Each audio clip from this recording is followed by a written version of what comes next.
გითვალთვალებთ სოციალურ ქსელში, ეს თემა ვნახოთ, მესიჯი ყველასთვის იქნება, მაგრამ არა ყველაფერი. იმედედა, აქ იმდენი ვინმე გითვალთვალებთ, რომელი ერთი უნდა ჩამოვთვალო. რატომღაც სასტიკად დიდი ინტერესი მოდის თქვენზე და ამ დროს თქვენ თავად წარმოდგენა არ გაქვთ. განსაკუთრებით საპირისპირო სქესი გადევინებთ აქტიურად თვალს. რას გასთხოვავთ, რას ატვირთავთ ფოტოს თუ ვიდეოების სახით. ინტერესები, რომ უცხოს არ ექნება, ეს ლოგიკურიც არის, ხო?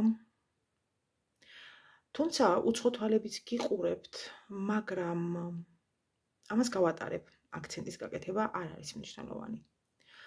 აქტიურ დამთვალიერებელს რაც შეეხება, ის დუმს, მაგრამ რომ აინტერესებს როგორ ცხოვრობთ, სად ხართ, რას აკეთებთ, რა შეიცვალა თქვენ ცხოვრებაში, როგორ გამოიყურებით ახლა, განსაკუთრებით როგორ გამოიყურებით, ეს აინტერესებს და გყავთ თუ არა ვინმე.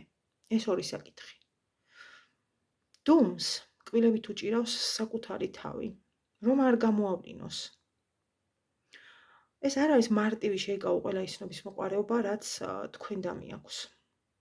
უბრალოდ თვლის, რომ სხვადასხვა მიმართულებით წახვედით. არჩევანი ორივემ გააკეთეთ და არა ერთმანეთზე სხვათა შორის. ეს არის ყოფილი.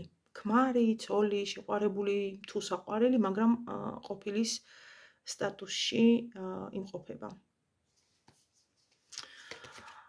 ეს ქალი უნდა დავაზუსტო ვინ არის. ქალია კიდევ, რომელიც აქტიურად გადევინებთ თვალს.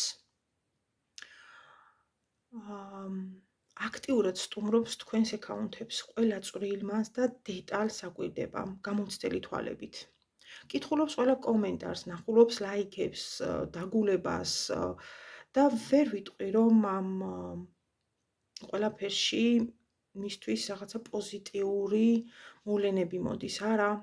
პირიქით, ვიღაცას ყელში წვალივით ეჭხირებით და მე აქ კონკურენციის სუნი უფრო მცემს.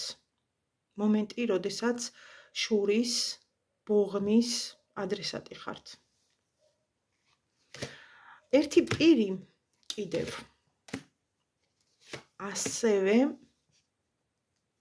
აქტიური თქვენდამი ოღონდ ეს პირი უფრო ვიტყოდი მადიანად გიყურებთ. მასში აღწევთ ფიზიკურ სურვილებს, ფანტაზიებს და ილუზიებს. აქ ვნება მოდის მასშტაბურად. ვიღაცამ თვალი დაგადგათ, რამდენად გაუმართლებს ეს უკვე სხვა საქმეა, მაგრამ აშკარად დიდი თვალებით გიყურებთ. პირადი კითხვები WhatsApp-ზე 557 16 73 53.